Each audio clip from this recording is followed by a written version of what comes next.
Amanhã vai ser um novo dia. Mas vamos lá. Boa noite. Boa noite a vocês. Pensei em começar com um poema, então eu vou começar com um poema. À dolorosa luz das grandes lâmpadas elétricas da fábrica, eu tenho febre e eu escrevo. Eu escrevo rangendo os dentes, fera para a beleza disso. Para a beleza disso totalmente desconhecida dos antigos. Ó rodas, ó engrenagens, forte espasmo rétido dos maquinismos em fúria. Em fúria fora e dentro de mim, por todos os meus nervos, dissecados fora, por todas as papilas, fora de tudo com que eu sinto.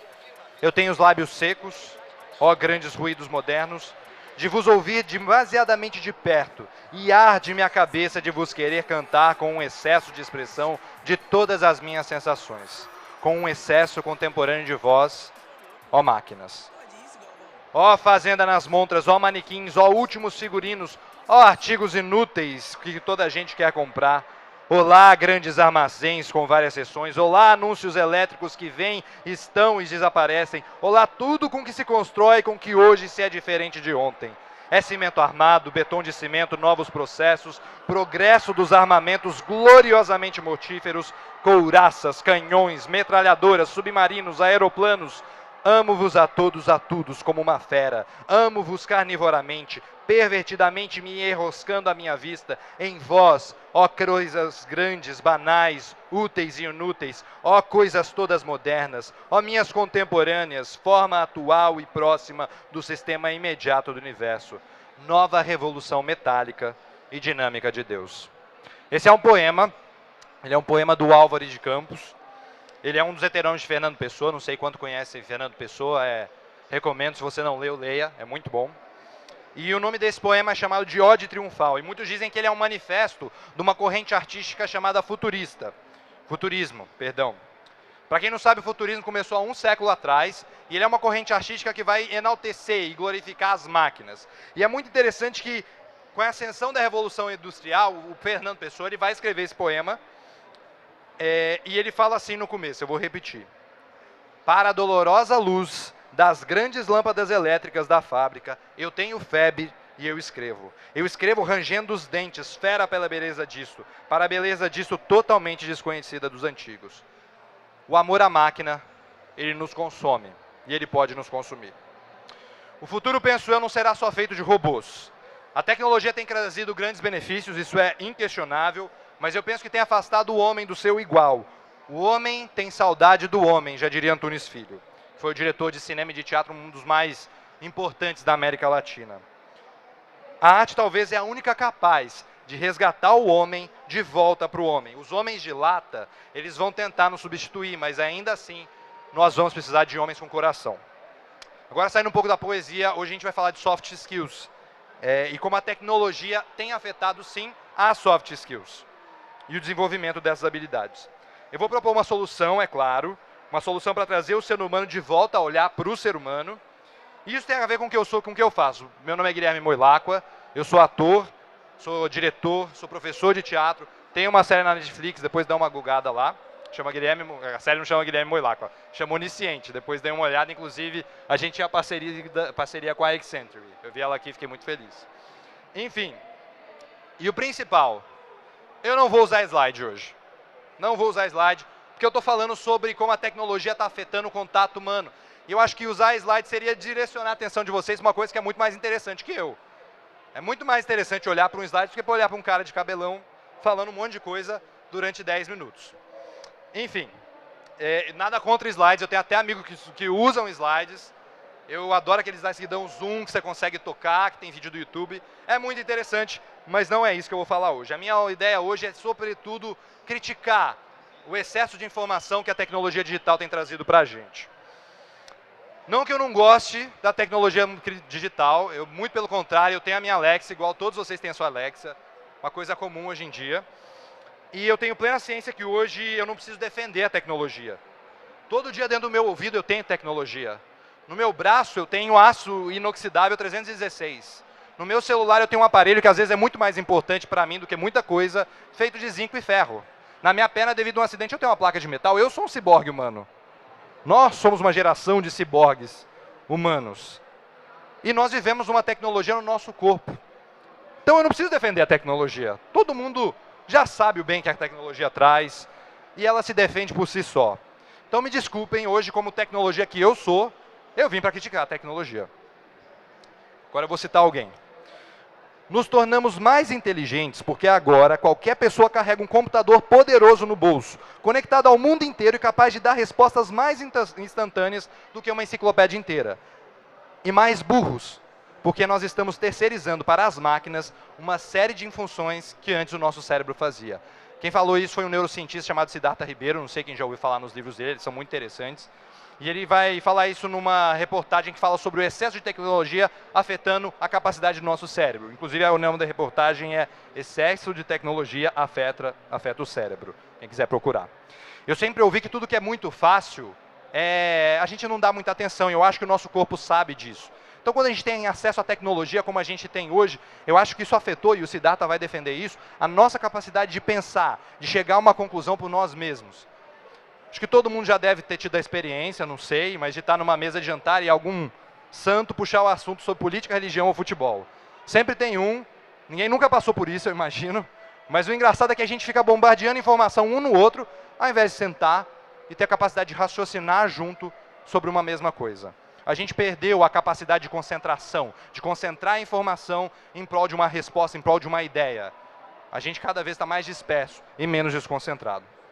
Outro problema é que a tecnologia vai afetar a comunicação. Agora vamos dizer assim, não, mas a comunicação não afetou. A gente tem Instagram, a gente tem Twitter, a gente tem o YouTube, e a gente tem milhares de coisas e com um clique eu consigo falar com qualquer pessoa no mundo. Sim, mas quando a gente vai falar com outro, será que a gente transmite uma mensagem eficaz? Será que a gente consegue entender o que o outro está dizendo, entender o que a gente quer dizer e falar para o outro exatamente o que a gente quer dizer? Tem um autor, ele chama Zygmunt Bauman, não sei quem já ouviu, ele tem uma série de livros que chama Modernidade Líquida. E num desses livros ele fala sobre o amor líquido, que é muito conhecido. Nesse livro ele fala uma coisa muito engraçada. Ele fala que, eu vou ler, eu adoro essa frase. Outro dia um aluno meu, de 29 anos, veio a mim e disse que tinha mais de 1.500 amigos no Facebook. Eu olhei para ele assustado e disse, eu tenho 82 anos e não consigo dar conta de 15 amigos. Isso é muito engraçado. Enfim, ele vai argumentar de como as redes sociais ou até as conversas telefônicas, esse advento da tecnologia na comunicação, tem nos tirado a responsabilidade de lidar com o outro. E isso é essencial para qualquer comunicação eficaz. A responsabilidade de lidar com alguém. É simples. Se eu tiver numa conversa frente a frente, uma conversa tete a tete, como a gente chama, se você não gostar do que eu falo, você se levanta. Mas eu vou atrás de você e eu posso continuar falando. E pode ser que você me chame de louco, mas eu posso continuar com você e eu tenho a responsabilidade, e você tem a responsabilidade de lidar comigo. Numa conversa por rede social, não. Se eu não gostei do que você falou, eu te bloqueio, eu te excluo. Eu não preciso lidar com a responsabilidade de falar com alguém. E lidar com a responsabilidade de falar com alguém na comunicação afetou uma coisa muito importante que é tão essencial para a comunicação. Humildade. Quando eu falo humildade aqui, entenda. Comunicação, a gente precisa de humildade. Porque eu preciso olhar para o outro, eu sou ator, eu tenho que lidar com isso quando eu estou representando um papel. Eu preciso olhar para o outro, entender o outro, querer entender o outro, não querer falar as coisas como eu falo, mas pensar como o outro entende as coisas, para falar as coisas que eu quero falar da forma como que o outro fala. Ou seja, é um exercício de humildade. Eu tenho que deixar a minha forma de pensar, o meu mundo, as minhas ideais, as minhas ideias, olhar para o outro, entender o outro, o que o outro está querendo dizer para me expressar de uma forma eficaz. E a tecnologia tem afetado isso. É necessário ser humilde para se comunicar. Quem é casado ou está num relacionamento sabe muito bem como é isso. Que às vezes para se comunicar você precisa realmente abrir mão da sua ideia e saber ouvir o outro. E a última soft skill que eu vou falar, que tem sido afetada, as duas últimas, pela tecnologia, não que não tenham mais, mas eu prefiro ficar só nessas, é a resiliência e a colaboração. Resiliência eu estou falando aqui como uma forma de lidar com o problema, não ser afetado por esse problema e buscar uma solução. E colaboração. Colaboração como a forma de olhar para as ideias dos outros e ou abrir mão da sua ideia ou convergir ideias para uma ideia em comum. Bom, tem um livro, chama Podres de Mimados. E ele vai falar como a nossa geração, que é pautada pelo sentimentalismo, ela perdeu a capacidade de pensar em conjunto. Uma geração que só vive no mundo do eu quero, do eu tenho, que tem tudo o que quer na palma da sua mão, no bolso da calça jeans, perdeu a capacidade de não se abater quando algo não dá certo.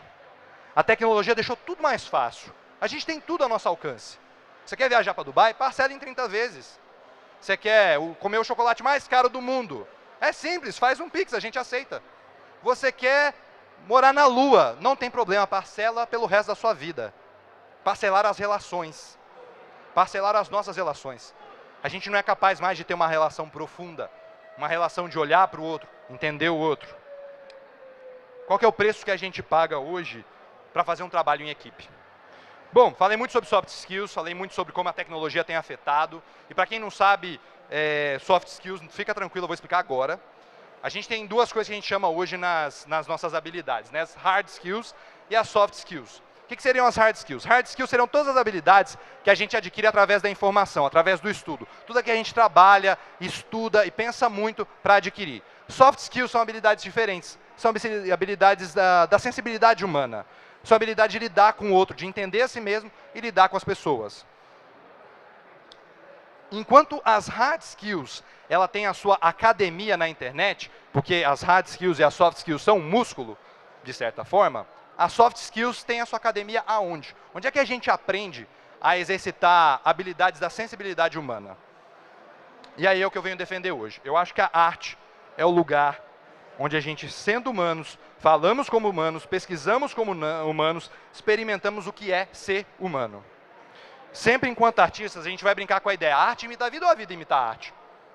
Enfim, o nosso laboratório é a vida e nesse laboratório da vida que nós aprendemos sobre as relações humanas.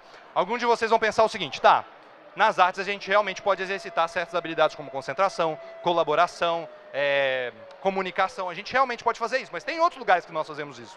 O esporte. O esporte é um ótimo meio de exercitar a colaboração. Todos aqueles que já jogaram futebol, sabem que você tem que colaborar com a pessoa que está jogando com você e não ser fominha para fazer o gol. Ou quem está jogando beisebol sabe que tem que se concentrar muito bem na hora que o arremessador vai arremessar a bola para não errar o rebater. Enfim, é possível sim aprender soft skills com outros, com esporte ou com jogos no geral, até mesmo jogos eletrônicos. Eu acho que a gente precisa de uma certa colaboração para isso. Mas, enquanto os jogos desenvolvem o nosso olhar para as relações humanas, eles desenvolvem nosso olhar para as relações humanas dentro de regras específicas. Ou seja, você tem uma regra que você tem que cumprir num jogo. E elas são muito claras dentro desse jogo. Nos esportes, nosso objetivo não é as soft skills, não é desenvolver a sensibilidade humana. Pelo contrário, o nosso objetivo é desenvolver a habilidade motora. E, querendo ou não, a gente acaba desenvolvendo as habilidades humanas, vamos falar assim. Só que a arte, ela faz mais que isso. Ela abrange a sensibilidade. E agora eu vou defender para vocês por que eu acho que a arte pode ser um meio melhor de adquirir soft skills do que o esporte ou os jogos no videogame. A arte é especial porque ela desenvolve a maior parte das soft skills juntas. E além disso, ela vai envolver a criatividade. Por exemplo, quando um músico está tocando, eu não sei quantos de vocês já tocaram um instrumento, quando ele está tocando, é preciso muita concentração para não errar as notas. Então ele está desenvolvendo a concentração dele. Quando ele vai para um ensaio com a banda, ele precisa de muita colaboração para não tocar mais alto, porque às vezes os músicos querem aparecer e eles vão querer tocar mais alto. Mas ele precisa de muita colaboração para saber lidar com isso. Um artista, quando está no palco, um ator, em uma peça, ele precisa estar extremamente concentrado nas suas ações para descobrir os sentimentos da sua personagem. Ele precisa também estar colaborando com o seu parceiro de cena, para os dois fazerem algo juntos e exercitar a sua comunicação para expressar o que o personagem precisa expressar. Um artista visual, quando ele está pintando o quadro, ele está falando sobre a vida e ele tem que estar extremamente concentrado no traço que ele vai fazer. E ele tem que saber que se ele errar, ele vai ter que pegar aquele traço errado e transformar em alguma coisa bela. Ele está exercitando resiliência. A arte, na sua essência, para o tratar da intimidade da alma humana, ela trabalha a sensibilidade humana não através do conhecimento, mas através de relações, tanto com o outro, tanto consigo mesmo. E aí eu vou parafrasear o pai do teatro moderno, não sei quem já ouviu falar, chamado Stanislavski. Ele fala que o ator, o artista, ele é o atleta do coração. Enquanto o esportista seria o atleta do corpo, o ator, o artista, ele é o atleta do coração. Bom, segundo motivo por que eu acho que a arte é especial, e aqui eu já vou caminhando para a minha conclusão. Enquanto o esporte está preso em regras para trabalhar habilidades motoras e de concentração, a arte não está presa em regras. A arte não tem regras. A arte se trata de falar da vida de uma forma criativa. Então, a gente pode falar sobre qualquer assunto usando arte. A gente não pode ensinar sobre o derretimento das calotas polares num jogo de futebol. A gente não pode falar sobre empreendedorismo num jogo de beisebol. Mas a gente consegue fazer uma música, fazer uma dança, fazer uma peça, fazer um quadro sobre o derretimento das calotas polares. Então, alô? Ah, voltou. Eu te garanto que além de aprender sobre as calotas polares, se você usar arte, você também vai estar aprendendo sobre concentração, você também vai estar aprendendo sobre colaboração, você também vai estar dialogando com o seu público. Enfim, com a arte nós falamos sobre tudo e tudo fala sobre nós. Tem 5 anos que eu e a Débora, minha amiga que está ali, a gente vem pensando quais são as possibilidades. Levanta a mão aí que o pessoal olha para você. A gente fica pensando quais são as possibilidades de entregar as artes enquanto a gente desenvolve soft skills. Por exemplo, a gente uma vez entregou uma equipe de vendas para aprender sobre um novo conteúdo de vendas usando uma peça de teatro. E eu te garanto que eles aprenderam muito mais sobre vendas. E também exercitaram suas soft skills. As possibilidades com a arte são infinitas. Uma das coisas que percebemos é que se você tem uma empresa, ou desenvolve um projeto, ou desenvolve uma pesquisa, e precisa que seus companheiros desenvolvam essas soft skills, colaboração, resiliência, comunicação, enquanto estudam algum tema específico, por exemplo, desenvolver colaboração enquanto estudam sobre o derretimento das calotas polares, ou enquanto estudam sobre robótica, enfim, dê uma tarefa de forma artística. Hoje a gente tem muito comum os mind maps, né? Não sei quem já fizeram. Os mapas mentais. São muito comuns, e eles são uma forma artística de tratar sobre um tema e de exercitar colaboração. Eu te garanto que, de forma artística, talvez os integrantes do seu projeto vão ter aprendido muito mais do que se eles tivessem abrido uma planilha e estudado uma coisa no Google. Eles vão ter aprendido não só a coisa que eles precisam aprender, eles vão ter aprendido também essas habilidades sensíveis. Então, por que eu estou aqui essa noite? Porque eu quero que todo mundo faça aula de teatro. Não, brincadeira, não quero isso. Porque eu quero acabar com a tecnologia. Também não quero acabar a tecnologia, adoro a tecnologia. Mas porque eu acredito sim, que o ser humano, ele tem saudade do ser humano. E sim, a arte é onde nós resgatamos o ser humano para olhar para si mesmo.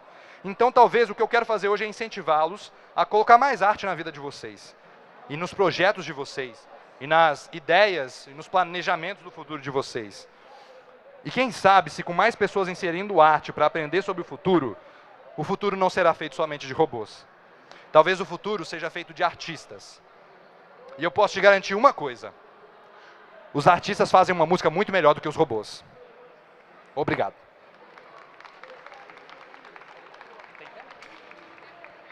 Não sei se alguém quer perguntar alguma coisa, quer falar alguma coisa.